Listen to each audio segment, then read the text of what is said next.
హీరోయిన్గా కెరియర్ మంచి ఫామ్లో ఉన్న సమయంలో పవన్ కళ్యాణ్ను ప్రేమించి పెళ్లి చేసుకుంది రేణు దేశాయ్. ఆ తర్వాత సినిమాలకు దూరమైన ఈ నటి విడాకులు తీసుకొని పవన్ నుండి విడిపోయి ఒంటరిగా తన పిల్లలతో ఉంటుంది. ఇక ఎప్పుడు సోషల్ మీడియాలో యాక్టివ్గా ఉండే రేణు తన పిల్లలకు సంబంధించిన ప్రతి విషయాన్ని అభిమానులతో పంచుకుంటూ ఉంటుంది. ఈ నేపథ్యంలోనే రేణు దేశాయ్ తాజాగా చేసిన పోస్ట్ నెట్టింట తెగ వైరల్ అవుతుంది. ఆమె ఓ ఫోటోను షేర్ చేస్తూ ఇలా రాసుకొచ్చింది. రేణు దేశాయ్ కూతురు ఆద్య 1 సంవత్సరం పాటు ముక్కు కుట్టించుకోమంటే తప్పించుకొని తిరుగుతుందట.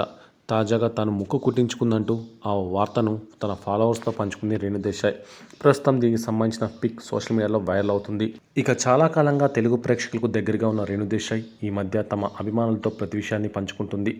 టైగర్ నాగేశ్వరరావు సినిమా ప్రమోషన్స్లో పాల్గొన్న రేణు చాలా విషయాలు తన ఫ్యాన్స్తో పంచుకుంది. ఆమె రెండో పెళ్లిపై కూడా షాకింగ్ కామెంట్స్ చేసింది. అంతేకాకుండా తనను రెండో పెళ్లి చేసుకోమని తన పిల్లలు చెప్తున్నారని, అది వారికి నాకు కూడా ఇష్టమే అంటూ పలు కామెంట్స్ చేసి వార్తల్లో నిలిచింది.